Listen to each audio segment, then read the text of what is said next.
Your greatest impact may come in your final chapter. It's never too late to change the world, one loaf at a time. At 5 a.m. on a rainy Tuesday in October 2018, 67-year-old Helen Kowalski stood in her tiny apartment kitchen in southeast Portland, Oregon, her arthritic hands deep in bread dough. Around her, every available surface was covered with rising loaves, 24 in total. Her apartment smelled like heaven: yeast, flour, and hope. This wasn't a hobby. This was survival. And revolution. 6 months earlier, Helen had been comfortably retired, living off a modest pension from her 40 years as a public school cafeteria manager. She had a small apartment, enough money to get by, and a quiet life that felt empty but safe. Then she met Marcus, a 16-year-old homeless kid sleeping in the doorway of her building. One conversation changed everything. Now, Helen was running an illegal bakery from her apartment, feeding dozens of homeless youth every week, and accidentally sparking a movement that would challenge everything Portland thought it knew about homelessness, aging, purpose, and community. The authorities wanted to shut her down. Health inspectors, code enforcement, her landlord. They all had reasons why what she was doing was wrong, illegal, dangerous. But Helen Kowalski had discovered something at 67 that she'd never known in all her years before. When you have nothing left to lose and everything to give, you become unstoppable. This is the story of how one elderly woman with arthritic hands and a pension barely above the poverty line started a movement that would feed thousands, change city policy, and prove that your most important work might just be waiting for you in your final chapter. It's a story for every older American who's wondered if their life still matters, if they can still make a difference, if it's too late to do something meaningful. Because sometimes, the revolution starts in a kitchen. And sometimes, the revolutionary is a 67-year-old grandmother who just wanted to make sure one kid didn't go to bed hungry. Helen Maria Kowalski was born in 1951 in a Polish-American neighborhood in Chicago. Her parents, both immigrants, had survived World War II and instilled in her a deep respect for hard work, faith, and never wasting food. People starved in the war, her mother would say, watching Helen push food around her plate. You eat what's on your plate. You're grateful for every bite. Helen learned to cook from her grandmother, traditional Polish dishes, but especially bread. Her Babcia's kitchen always smelled like fresh bread, and some of Helen's happiest childhood memories were of kneading dough beside her grandmother, learning the feel of it, the rhythm, the love that went into every loaf. Helen married young, at 19, to a man named Tom Kowalski. They had 2 children, David and Michelle. Tom worked in a factory. Helen stayed home with the kids until they were in school, then took a job in the school cafeteria to help make ends meet. It wasn't a glamorous life, but it was a good one. They weren't wealthy, but there was always food on the table, always bread baking in the oven. Helen took pride in feeding people, her family, the school kids she served lunch to. It was simple work, but it mattered. Tom died of a heart attack in 1998, when Helen was 47. It devastated her, but she kept working. She had kids to support, bills to pay. She threw herself into her job, eventually becoming the cafeteria manager at a large Portland high school after they'd moved to Oregon for David's job in the early 1990s. Her children grew up and moved away. David to Seattle with his family. Michelle to California. They called on holidays, visited occasionally, but they had their own lives. Helen understood. That's what you want for your kids, for them to build their own lives. Helen retired in 2016 at age 65. She'd saved a little, had a pension, had social security. She could get by. She moved to a smaller apartment, cut expenses, and settled into retirement. But retirement was lonely. Helen wasn't one for hobbies. She'd spent her whole life working, taking care of people, having purpose. Suddenly, she had endless days with nothing to do and no one who needed her. She tried to fill the time. She volunteered at her church. She joined a senior center. She went to the library. But nothing filled the hole that work and purpose had left. By 2018, at 67, Helen felt invisible. She was just another elderly woman shuffling through life, waiting for it to end. She'd raised her kids, done her job, lived her life. What was left? It was a cold March night in 2018 when Helen first noticed the kid sleeping in her building's doorway. He was young, maybe 16 or 17, with a ratty sleeping bag and a backpack. He was shivering in the Portland rain, trying to stay dry under the small overhang. Helen had walked past homeless people countless times. Portland had a huge homeless population, and most people had learned to look away, to not engage. It was too overwhelming, too complicated. But something about this kid stopped her. Maybe it was his age, he was barely older than her grandson. Maybe it was the way he was trying to make himself invisible, curled up small. Maybe it was just that she was lonely and he looked lonelier. "You can't sleep here," she said, then immediately felt terrible. Where else was he supposed to go? The kid looked up at her with exhausted eyes. "Sorry. I'll move." "Wait." Helen surprised herself. "Have you eaten?" "I'm fine." "That's not what I asked. Have you eaten today?" The kid hesitated, then shook his head. Helen made a decision. "Come on. I'll make you a sandwich." "I don't want charity." "It's not charity. I made too much soup today and I'm just going to throw it out. You'd be doing me a favor." It was a lie, but a kind one. The kid, too hungry to argue, followed her up to her apartment. Helen made him soup and sandwiches. She watched him eat, not like someone enjoying a meal, but like someone who didn't know when they'd eat again. It broke her heart. "What's your name?" she asked. "Marcus." "I'm Helen. Why aren't you at home, Marcus?" He shrugged. "Don't have one. My mom died 2 years ago. I was in foster care but I ran. It was bad." "Where do you sleep?" "Wherever. Doorways. Sometimes the shelter if there's space. Usually there's not." "How old are you?" 17 in 2 weeks. 17. The same age as her grandson in Seattle, who had a warm bed, 3 meals a day, and a college fund. Helen let Marcus sleep on her couch that night. Just that one night, she told herself. Tomorrow he'd be gone and she'd go back to her normal life. But when she woke up at 5 a.m., old habits from years of cafeteria work, she found Marcus already awake, sitting on the couch, looking lost. "I'm making breakfast," Helen said. "You're staying." "I can't." "Toast and eggs.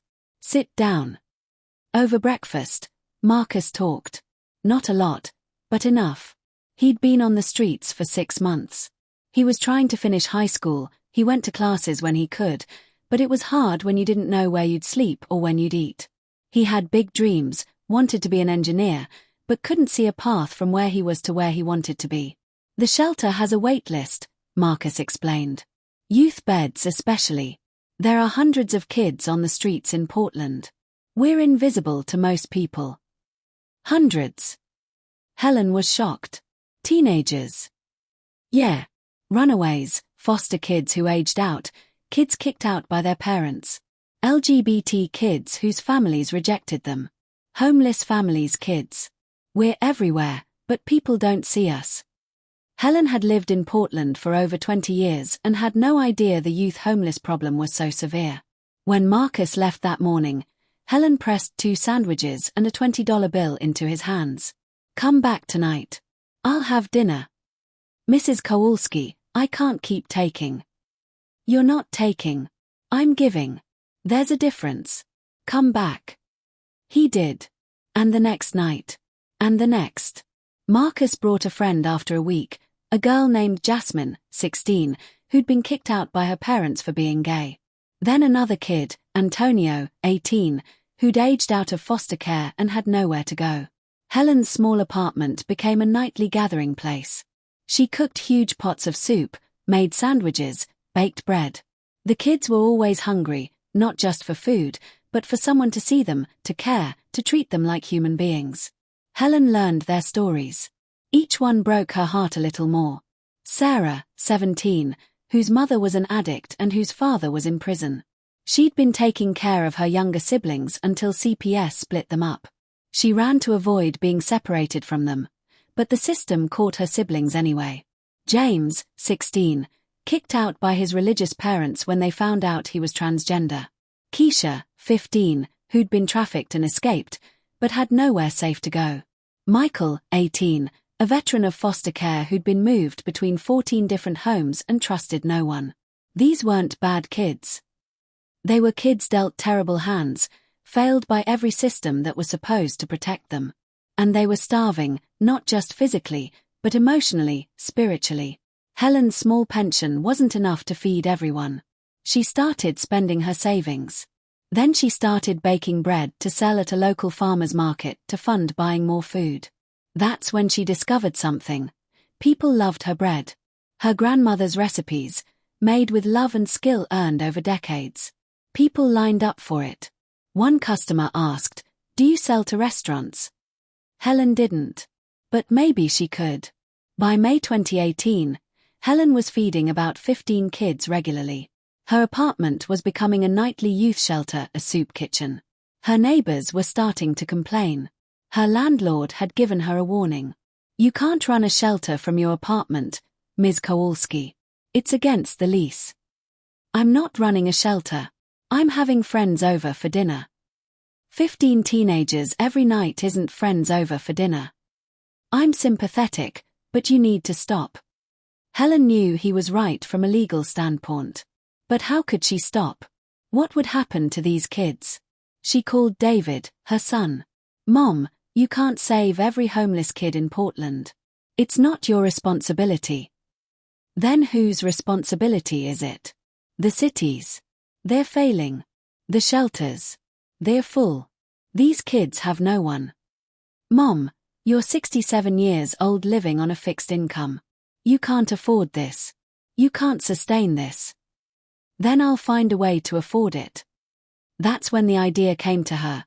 What if she turned her bread baking into a real business? Used the income to fund feeding the kids. She could rent a commercial kitchen space, bake large quantities, sell to restaurants and markets, and use the profits for her mission. Everyone thought she was crazy. Her kids. Her friends from church. The kids themselves. "Mrs. K, you're talking about starting a business at 67 with arthritis and no business experience," Marcus said gently. "Maybe it's too big." Helen looked at him, this smart, kind kid who slept in doorways and dreamed of being an engineer. Then she looked around her apartment at the other kids eating soup and bread at her table. "Maybe," she said. "Or maybe it's exactly what I'm supposed to do with the time I have left." Helen had $12,000 left in savings. She knew it wasn't enough for a real bakery, but maybe it was enough to start. She researched commercial kitchen rentals. Most were $30 to $50 an hour, which she couldn't afford regularly. But she found a church with a commercial kitchen they rented cheap to community members. $10 an hour, available overnight when no one else wanted it. Helen began baking there from midnight to 6 a.m., sleeping a few hours in the afternoon, then spending evenings feeding the kids. It was exhausting, but it was purpose. She approached restaurants and cafes with samples. Most turned her down, they had regular suppliers. But a few small coffee shops agreed to buy a few loaves. She charged $5 per loaf and could make about 40 loaves a night. The math was tight. After ingredients, kitchen rental, and gas for deliveries, she made about $120 a night. It wasn't enough to live on and feed the kids, but it helped. Marcus and some of the other kids started helping. They couldn't legally be employees, no documentation, too young, various legal issues, but they volunteered. Marcus learned to knead dough. Jasmine got good at shaping loaves. Antonio handled deliveries on his bike. "We're a team," Helen told them. "We're building something together." In July 2018, a health inspector showed up at the church kitchen. Someone had reported Helen, possibly a competitor, possibly a concerned citizen. The inspector examined her setup, asked questions, checked temperatures and sanitation. "You don't have a business license," the inspector noted. "I'm working on it." "You're employing minors without work permits." "They're volunteers." Volunteers in a commercial operation. That's illegal. And Ms. Kowalski, you're running what amounts to a food charity operation without non-profit status, without proper permits, without liability insurance. I have to shut you down. Helen felt panic rising. "Please. I'm feeding homeless kids. They have nowhere else to go." The inspector softened. Look, I understand what you're trying to do. It's admirable. But there are rules for good reasons: food safety, worker protection, tax compliance. You can't just decide the rules don't apply because your intentions are good. Then help me understand what I need to do to make this legal. The inspector sighed. Honestly, you'd need to either register as a for-profit business with all the proper permits, insurance, and compliance, or establish a non-profit. Either way is expensive and complicated. How expensive? Business licenses, health permits, liability insurance, commercial kitchen rental, proper equipment.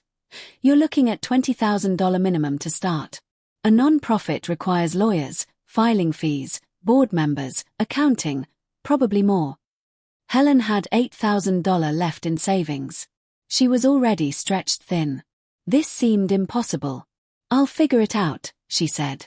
I'm going to give you 30 days. After that, I have to formally shut you down and issue fines. I'm sorry. One of the kids, Jasmine, had been documenting Helen's work on social media. She posted photos of Helen baking, stories about how the bread lady was feeding homeless youth, videos of the kids talking about what Helen's food and kindness meant to them. A local news reporter saw the posts and reached out. Did Helen want to do an interview? Helen was hesitant. She didn't want attention. But Marcus convinced her, maybe if people know what you're doing, they'll help. We need help, Mrs. K. The reporter, a woman named Patricia Chen, came to interview Helen. She spent a full day with her, watching her bake, meeting the kids, hearing their stories. The segment aired in August 2018, The Bread Lady of Portland, one woman's mission to feed homeless youth. It was a powerful piece. Patricia didn't sugarcoat anything. She explained that Helen was operating in a legal grey area, that the health department was threatening to shut her down, that she was spending her retirement savings to feed kids the system had failed.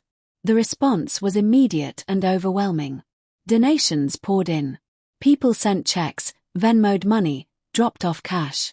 A retired lawyer offered to help her navigate the legal requirements pro bono. A local commercial kitchen offered her free overnight access. Restaurants started ordering more bread, not because they needed it, but to support the mission. Within a week, Helen had received over $30,000 in donations. But with the attention came scrutiny. City officials started asking questions. Her landlord officially evicted her. She'd violated her lease too egregiously for too long. Code enforcement opened investigations. Some people praised her. Others criticized her for breaking rules, for enabling homeless youth, for running an illegal operation. Helen was simultaneously being called a hero and a lawbreaker. She was being offered help and threatened with fines. And she was being evicted from her apartment. What do I do? She asked Marcus one night, overwhelmed. You keep baking, he said simply. People need you. We need you. Don't stop. With the donated money and pro bono legal help, Helen made a decision. She'd establish a proper non-profit. Not just for the bakery, but for a broader mission, addressing youth homelessness through food, job training, and wraparound support. The lawyer, Robert Chang, walked her through it. You'll need a board of directors. You'll need bylaws. You'll need to file for 501(c)(3) status. It takes time and paperwork, but it's doable. Helen recruited a board, Robert himself, Patricia Chen the reporter, a retired social worker named Diane, a local business owner named James who'd been homeless as a youth, and Marcus, the kid who started it all. They named the organization Breaking Bread, because bread was the vehicle, but the mission was breaking down barriers, breaking cycles of poverty and homelessness, breaking bread together as community. The mission was ambitious: provide job training in baking to homeless youth, sell the bread to fund housing support and wraparound services, and advocate for policy changes to address youth homelessness. This is bigger than you thought, isn't it? Robert said to Helen as they filed paperwork. Everything good is, Helen replied. With the non-profit established, Helen could legally raise money, accept donations, hire staff, and rent proper space. The donated funds allowed them to rent a small commercial bakery space in southeast Portland. In October 2018, 7 months after Helen first met Marcus, Breaking Bread officially opened. It had a commercial kitchen, a small storefront cafe, and a training program for homeless youth. The model was simple but revolutionary. Homeless youth could come in, learn to bake, work in the bakery, earn money, and receive support in finding housing and accessing services. The bread sales funded the program. Customers weren't just buying bread, they were buying into a mission. Starting a non-profit at 67 with no business experience was brutal. Helen was working 16-hour days, baking, managing staff, fundraising, handling logistics, dealing with regulatory compliance. Her arthritis worsened from the constant kneading. She developed insomnia from stress. She lost weight. Her kids worried about her. "Mom, you're going to work yourself to death," Michelle said during a rare visit. "You're 67, not 27. You need to slow down." "I can't slow down. Too many people are depending on me." "Then delegate. Hire someone to manage things.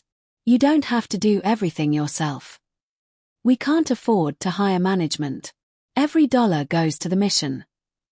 "Then what happens when you collapse? When your body gives out? What happens to all those kids then?" It was a valid point. Helen was burning out. But she didn't know how to stop.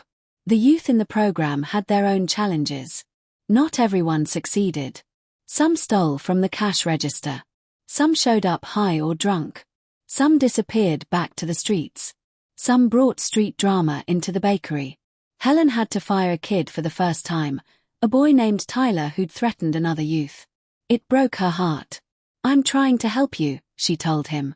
"I don't want your help," Tyler spat back. "You're just another person who's going to give up on me." "I'm not giving up on you. But I can't let you hurt others. There are boundaries." Tyler left angry. Helen cried for hours. She'd failed him. Or had she? She didn't know. This work was harder than she'd imagined. But there were successes too. Marcus got his GED and enrolled in community college with help from Breaking Bread support services. Jasmine found stable housing through a partnership Helen established with a local housing nonprofit. Antonio got clean from drugs with support from the program. One by one, lives were changing. It wasn't perfect. It wasn't always successful. But it was making a difference. In January 2019, a national news network picked up the story. They did a feature on Helen, the 68-year-old baker revolutionizing how we address youth homelessness. The piece went viral. Suddenly, Helen was receiving national attention. Donations flooded in from across the country. Other cities reached out, wanting to replicate the model. Helen was invited to speak at conferences, to testify before city council, to consult with other organizations. It was overwhelming. Helen wasn't a public speaker. She wasn't comfortable with attention. She was just a retired cafeteria lady who wanted to feed hungry kids. But with the platform came power. Power to advocate for policy changes. Power to raise serious money. Power to expand the mission. By spring 2019, Breaking Bread had a full commercial bakery employing 15 youth partnerships with 50 restaurants and cafes, a supportive housing program helping 25 youth $500,000 in annual donations, a waiting list of 200 youth wanting to join the program. Helen had accidentally built something massive. And it terrified her. With the national attention and funding came opportunities and pressures to grow. Other cities wanted Breaking Bread programs. Donors wanted to see expansion. Youth needed services. Robert, the board chair, pushed for scaling. "Helen, we could franchise this model. Establish Breaking Bread programs in 10 cities. 20 cities. We could help thousands of youth." Helen was torn. The success of the Portland program was partly because she was personally involved, knew the kids, maintained quality. How could you scale personal attention? "I don't want to build an empire," Helen said. "I want to help kids." You can do both. We hire good people, train them properly, maintain standards. You've created something special, Helen. Don't limit its impact because you're afraid of growth. Helen took a risk. With guidance from business consultants who donated their time, Breaking Bread established a franchise-like model. They'd provide training, support, and the brand to organizations in other cities that wanted to start breaking bread programs. Each location would be independently operated but follow core principles. By the end of 2019, there were breaking bread programs in 5 cities. By 2020, despite pandemic challenges, there were programs in 12 cities serving over 500 youth. Helen traveled to each location for grand openings, training, support. At 69, she was on planes constantly, speaking to groups, inspiring staff, meeting youth. It was exhausting and exhilarating. But the original Portland location remained her heart. She still baked there every week. Still knew most of the kids by name. Still made sure they had not just bread, but someone who cared about them. Success brought opposition. Not everyone celebrated breaking bread. Some business owners complained that breaking bread's model, employing youth without traditional credentials, was unfair competition. Why should we follow all the rules when they're just hiring homeless kids off the street? Some community members objected to the supportive housing sites, worried about property values and safety. NIMBism, not in my backyard, reared its head. Some policymakers questioned whether breaking bread was enabling homelessness rather than solving it. Are you just making it easier for kids to stay homeless instead of pushing them toward real solutions? And some accused Helen of being a white savior, using homeless youth for her own glory. She's profiting off their suffering. She's the one getting famous while they're still struggling. The criticism hurt. Helen questioned herself constantly. Was she helping or hurting? Was her approach right? Should she step back? Marcus, now 20 and working as Breaking Bread's youth outreach coordinator while attending college, confronted her during one of her doubt spirals. Mrs. K, stop. You changed my life. You saved my life. I'd probably be dead or in prison if you hadn't fed me that first night. Was that white saviorism? Or was that just kindness? I think people who've never done anything sit around criticizing people who are actually trying. Ignore them. But what if they're right? What if I'm approaching this wrong? Then we adjust. We learn. We do better. But we don't stop. Too many kids need this. Helen also faced backlash from some in the non-profit sector who felt she wasn't professional enough, didn't have proper credentials, was too emotionally involved. You need boundaries, one non-profit consultant told her. You can't cry with every kid. You can't take every problem personally. You'll burn out. Maybe, Helen replied. But I'd rather burn out caring too much than survive caring too little. In March 2020, just as the COVID pandemic hit, Helen collapsed in the bakery. Heart attack. A significant one. She woke up in the hospital with David and Michelle by her bedside, looking terrified. Mom, you have to slow down, Michelle said through tears. The doctor said you've been pushing yourself too hard for too long. Your body can't keep up this pace. Helen was 69 years old. She'd had a heart attack. She'd been working 80-hour weeks for 2 years. Her body was sending a clear message. Slow down or die. But how could she slow down? Breaking Bread served over 200 youth locally and 500 nationally. They depended on her. They'll manage, the doctor said firmly. You need to take at least 3 months off. Rest. Recover. Or the next heart attack will kill you. Helen spent 6 weeks in the hospital and rehab. It was the longest she'd been away from Breaking Bread since starting it. And something surprising happened. The organization didn't fall apart. The staff stepped up. Marcus took over many of her responsibilities. The board handled management decisions. Other cities' Breaking Bread programs continued operating independently. Volunteers filled gaps. When Helen returned in May 2020, she found Breaking Bread functioning, not perfectly, but functioning. We missed you, Marcus told her. But we realized something. You built something bigger than you. You created a movement, not just an organization. We can carry it forward. It was what Helen had hoped for but feared, that she wasn't indispensable. That the work would continue without her. It should have been a relief. Instead, it brought an existential question. If she wasn't needed, what was her purpose now? Helen's recovery forced her to confront her own mortality and limitations. She was 70 years old. She'd had a heart attack. She couldn't work 16-hour days anymore. She worked with the board to hire an executive director, a young woman named Lisa Rodriguez who had experience running non-profits and deeply believed in Breaking Bread's mission. Your job now, Lisa told Helen, is to be the founder and the heart. You bake sometimes. You mentor. You tell the story. You inspire. But you don't manage the day-to-day anymore. Let me do that. It was hard for Helen to let go. But she had to. She cut back to 20 hours a week. She focused on what only she could do, connecting with youth, refining recipes, sharing the story with donors and media, mentoring new Breaking Bread locations. And something unexpected happened. With more time, Helen started a new project. She'd been documenting recipes and stories for years. She decided to write a cookbook, but not just any cookbook.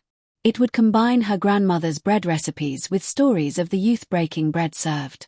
All proceeds would fund the organization. The Bread Ladies Cookbook, Recipes and Stories of Rising was published in fall 2021. It became a bestseller. Not because of the recipes, though they were excellent, but because of the stories, intimate portraits of youth who'd been homeless, struggling, invisible, and who found hope through bread, community, and someone who cared. Helen donated her entire advance, $50,000, to Breaking Bread. She spent months traveling to bookstores, doing readings, sharing stories. It gave her a new purpose that was sustainable for her health and age. By 2022, Breaking Bread had programs in 30 cities. They'd served over 3,000 youth. Hundreds had found stable housing, gotten jeds, enrolled in college, found careers. Many were now bakers. Some had opened their own businesses. A few had joined Breaking Bread staff. Helen was 71. Her health was fragile. She knew she didn't have decades left. Maybe a few good years if she was lucky. She thought about legacy constantly. What would happen to Breaking Bread when she was gone? Would it continue? Would it lose its heart? Marcus, now 23 and nearly finished with his engineering degree, sat with her one day. I've been accepted to grad school, he told her. Helen's heart soared. Marcus, that's wonderful. At MIT. Full scholarship. You're going to be an engineer. Your dream. Yeah. He paused. Mrs. K, I wouldn't exist without you. Not the me that got into MIT. Maybe not at all. You saved my life. You saved yourself. I just provided bread. You provided hope. There's a difference. Marcus looked at her seriously. I want to come back after grad school. I want to work for Breaking Bread. Maybe eventually run it. I want to do for other kids what you did for me. Helen cried. This was legacy. Not buildings or programs, but people. Marcus had been transformed, and now he would transform others. Over the next months, Helen had similar conversations with other youth she'd helped. Many wanted to give back, to be part of the mission. Breaking Bread's future wouldn't be about her. It would be about the army of young people she'd equipped and inspired. In March 2023, Helen received notice that she'd been selected for a CNN Hero Award, national recognition for her work. The ceremony would be in New York, televised, prestigious. Her kids were excited. The board was thrilled. But Helen felt conflicted. I don't deserve an award, she told Marcus. I just baked bread and fed hungry kids. That's not heroic. That's just human. That's exactly why you deserve it, Marcus replied. Because you think what you did was ordinary. But Mrs. K, most people don't do what you did. Most people walk past homeless kids every day and don't see them. You saw us. You fed us. You built a movement. That's extraordinary. Helen attended the ceremony in December 2023. She was 72, walking with a cane, her hands twisted with arthritis, but her eyes were bright. When she accepted the award, she didn't talk about herself. She talked about the youth, their resilience, their potential, their humanity. She talked about Marcus, specifically, how he'd gone from sleeping in her doorway to grad school at MIT. I'm not a hero, Helen said to the crowd and cameras. I'm just a grandmother who believes that young people deserve a chance. Every kid sleeping on our streets could be an engineer, a teacher, an artist, a leader. They're not failing, we're failing them. All I did was bake bread and pay attention. If that makes me a hero, then we need to seriously rethink our definition of heroism. The speech went viral. But more importantly, it sparked national conversations about youth homelessness, about the potential we waste when we ignore vulnerable young people, about what ordinary people can do to create extraordinary change. After the ceremony, alone in her hotel room, Helen thought about her life. She'd lived 72 years. For 67 of those years, she'd been invisible, a dutiful daughter, wife, mother, worker. Anonymous. Forgotten. Then, in what should have been her final chapter, she'd done the most important work of her life. She'd helped thousands. She'd changed a system. She'd proven that it's never too late to matter. "Thank you for that kid in the doorway," she whispered to whatever force guided the universe. "Thank you for giving me purpose when I thought my purpose was over." In January 2024, Helen's health took a serious turn. Another heart episode, less severe than the first heart attack but a warning. The doctor was blunt. "Helen, you need to make some hard decisions. Your heart is weak. You need to retire, really retire. No travel, minimal stress, careful monitoring. Or you're going to die within a year." Helen was 73. She'd built something beautiful, but was she ready to completely let go? That night, sitting in her small apartment, she'd moved to a modest place after the first health crisis, Helen thought about what retirement would mean. No more baking. No more visiting breaking bread locations. No more meeting the kids, hearing their stories, being part of their transformation. Could she do it? Could she step back completely? The next morning, she called an emergency board meeting. "I need to fully retire," she told them. "My health won't allow anything else. Lisa is capable of running this organization. Marcus will be back in 2 years after grad school. The movement doesn't need me anymore. It's bigger than me now." The board was silent. Then Robert spoke. "Helen, we understand. Your health comes first. But you need to know, you'll always be the heart of this organization. Even if you're not here every day." "I want to set up a structure where I'm truly not essential," Helen insisted. "Lisa should be CEO. The board should have full authority. I'll be, I don't know, founder emeritus. Available for advice but not decision-making." It was decided. Helen would officially retire at the end of March 2024, 5 years after that first meeting with Marcus. Lisa and the board organized something Helen didn't want but couldn't refuse, a thank you tour of breaking bread locations across the country. Helen would visit each city, meet the staff and youth, have a farewell gathering, pass the torch officially. It was exhausting and beautiful. In Seattle, a young woman named Maria told Helen how the program had saved her life after escaping sex trafficking. In Denver, a boy named Carlos showed Helen the bakery he'd just opened with skills learned at breaking bread. In Chicago, Helen's hometown, the local program had named their facility Helen's House. "I don't deserve this," Helen kept saying. "Stop saying that," Marcus told her. He'd taken time off from MIT to accompany her on the tour, worried about her health. "You started with one kid in a doorway. Now there are thousands of kids who have hope because of you. Accept the gratitude." In Portland, the final stop, Breaking Bread organized a huge event. Over 200 youth who'd been through the program attended. Donors, community members, city officials, and media all gathered. One by one, youth stood up and shared their stories. How breaking bread had changed their lives. How Helen had seen them when they were invisible. How bread had become a symbol of second chances, community, and hope. Marcus spoke last. "5 years ago, I was sleeping in a doorway. I was cold, hungry, and convinced my life was over at 16. Then a 67-year-old woman stopped and asked if I'd eaten. That question changed everything." He paused, looking at Helen. "Mrs. K taught me that it's never too late to change, to grow, to matter." She was 67 when she started this. She had every reason to play it safe, to live quietly, to not risk everything. But she chose to bake bread and change the world. If she can do that at 67, what's our excuse? The room erupted in applause. Helen stood, tears streaming down her face, and looked at all these beautiful young faces. Youth who'd been written off by society, who'd been invisible, who'd been told they didn't matter. You matter, she told them. Every single one of you matters. Don't ever forget that.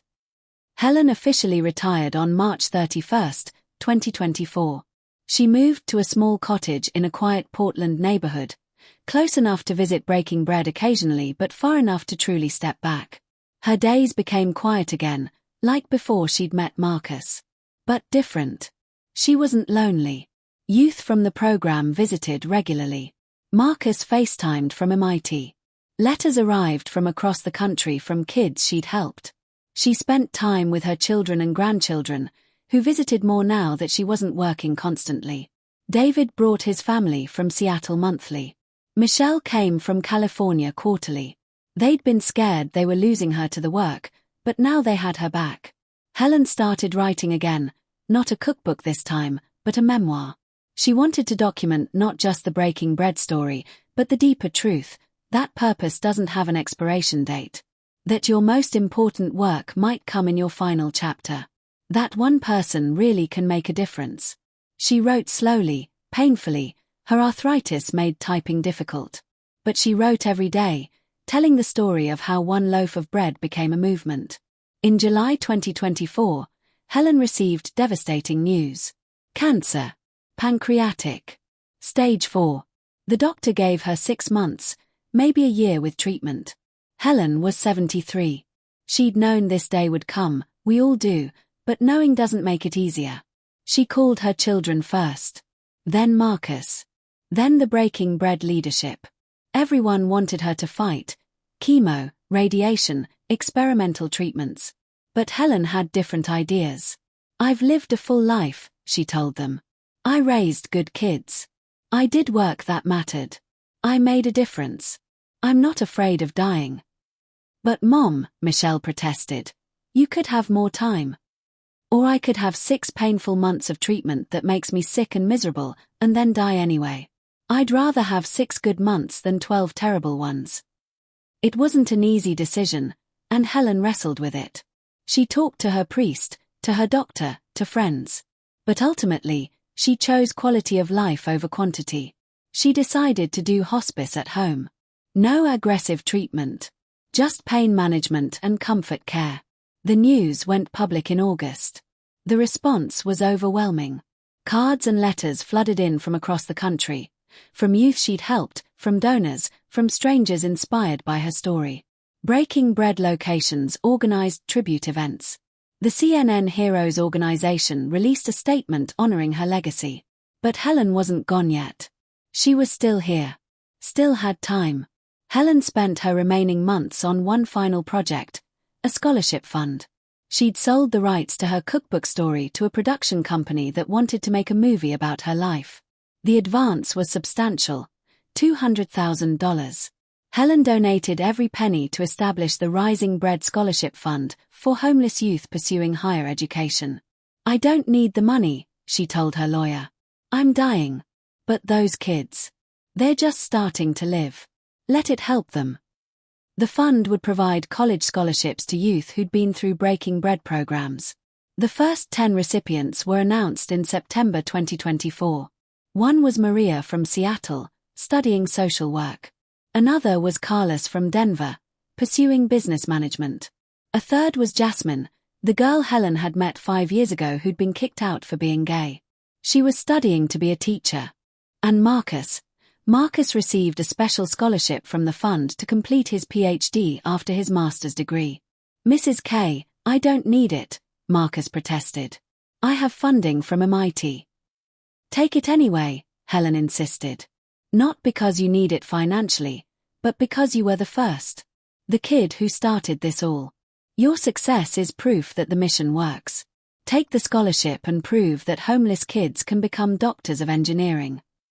Marcus cried. Helen did too. They both knew this might be one of their last conversations. In October 2024, as autumn painted Oregon in gold and red, Helen's health declined rapidly. She was moved to in-home hospice care. The doctors said it would be weeks, not months. Helen asked for one last thing. She wanted to see the kids. Not a formal event, just an informal gathering at her cottage. She wanted to bake bread one more time, with the youth she'd loved. On a Saturday morning, 20 young people gathered at Helen's home. Current breaking bread participants and alumni. Marcus came from Boston. Others drove from neighboring states. They filled Helen's small cottage with laughter and life. Helen, weak but determined, sat at her kitchen counter and guided them through making bread. Her hands shook too much to knead, but she directed. Feel the dough. It should be soft but not sticky. Knead with love. Yes, that sounds silly, but it matters. Bread knows when it's made with care. They worked together, these young people who'd been homeless, lost, forgotten. They laughed, shared stories, kneaded dough. The cottage filled with the smell of yeast and flour and hope. When the bread came out of the oven, golden and perfect, they sat together and ate it. Helen took a small piece, savoring it. This is what life is, she said quietly. Breaking bread together. Feeding each other, not just physically, but spiritually. Taking care of each other. This is everything. Marcus sat beside her, holding her frail hand. You taught us that, Mrs. K. You showed us that we matter. That we're worth feeding, worth caring about, worth investing in. You always mattered, Helen said. I just helped you see it. That night, after everyone left, Helen sat in her chair looking at photos on her wall. Pictures of youth she'd helped. Images of breaking bread locations. A framed photo of her with Marcus at his MIT acceptance. I had a good life, she whispered to Roberto, her long-dead husband. I miss you. But I'm glad I stayed. I'm glad I had these extra years. I'm glad I baked that bread. Helen slipped into a coma on October 28, 2024. Her children stayed with her, along with Marcus, who'd flown back from Boston the moment he heard. The hospice nurse said it would be soon.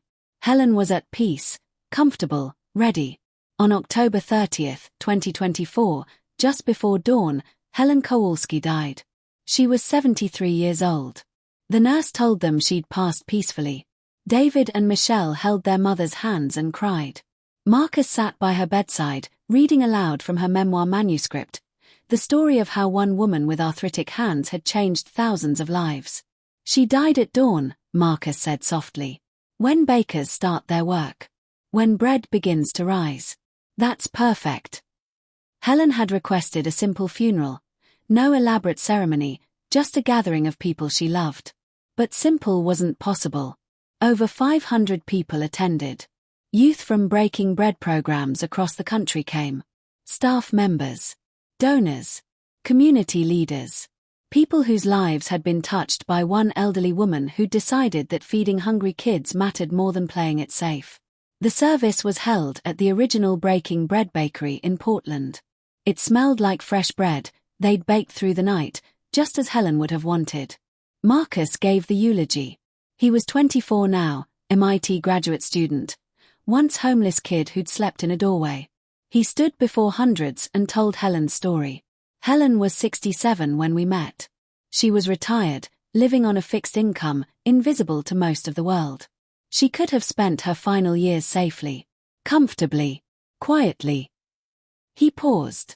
Instead, she chose to see me. A homeless kid who didn't matter to anyone. She asked if I'd eaten. That one question led to this. Marcus gestured around the bakery. Breaking Bread now operates in 35 cities. We've served over 5,000 youth. Hundreds have found stable housing, gotten educations, started careers. All because one woman decided it wasn't too late to make a difference. Helen taught me that your age doesn't define your impact. Your circumstances don't define your potential. Your past doesn't define your future. She was 67 and starting a revolution. She had arthritis and poverty and every reason to give up. But she chose bread. She chose youth. She chose hope. And because she made that choice, I'm standing here today, not sleeping in a doorway, but speaking at MIT graduate student assemblies. Not invisible, but seen. Not hopeless, but full of purpose. Marcus's voice broke. Mrs. K, thank you. Thank you for asking if I'd eaten. Thank you for every loaf of bread. Thank you for seeing us when everyone else looked away. Thank you for proving that it's never too late to change the world. The service ended with everyone breaking bread together, loaves baked that morning using Helen's recipes. Strangers and friends, rich and poor, young and old, all eating together. It's what Helen would have wanted. By spring 2025, 6 months after Helen's death, her impact continued to grow. The movie about her life entered production. A-list actress signed on to play Helen. All profits would go to Breaking Bread. Helen's memoir was published posthumously, Never Too Late, How Bread, Youth, and One Determined Grandmother Changed Everything. It became a bestseller, inspiring countless older Americans to find purpose in their later years. Breaking Bread expanded to 50 cities. The model was being studied by social service organizations worldwide. Policymakers were citing Helen's work when advocating for innovative approaches to youth homelessness. The Rising Bread Scholarship Fund had grown to $2 million through donations. 30 youth received full college scholarships in Helen's name. And Marcus graduated from MIT with his master's degree. He'd been offered prestigious engineering positions at top companies. But he turned them all down. "I'm going back to Breaking Bread," he told the board. "Lisa is ready to retire as CEO. I want to lead the organization Helen built. I want to scale this to every city in America. I want to make sure what she started never dies." The board voted unanimously to name Marcus CEO of Breaking Bread, effective June 2025. At 24, he would lead an organization serving thousands, continuing the work started by an elderly woman who'd asked him if he'd eaten. On what would have been Helen's 74th birthday, November 15, 2025, Breaking Bread held a celebration at every location across the country. They baked Helen's signature bread. They shared stories. They honored her memory. Helen's story isn't just about homelessness or bread or social entrepreneurship. It's about something deeper, the lie that your value diminishes as you age. The myth that your best work is behind you once you're past 65. The false belief that older Americans should fade quietly into the background. Helen shattered those lies. She proved that your final chapter might be your most important. That experience, empathy, and determination can change systems. That one person, even an elderly woman with arthritis and a small pension, can start a revolution. To every older American reading or hearing this story, your age is not a limit, it's a resource. You have decades of experience, skills, wisdom, and perspective that the world desperately needs. Your circumstances don't define your potential. Helen was living on a fixed income, dealing with health issues, had every reason to play it safe. But she chose impact over safety. Your most important work might still be waiting for you. What breaks your heart? What needs aren't being met? What question do you need to ask? Helen's question was, have you eaten? What's yours? Because the world needs you. Not your younger self. Not some version of you from 30 years ago. You. Right now. Exactly as you are. With your scars, your limitations, your hard-won wisdom, your still beating heart. It's not too late. It's never too late.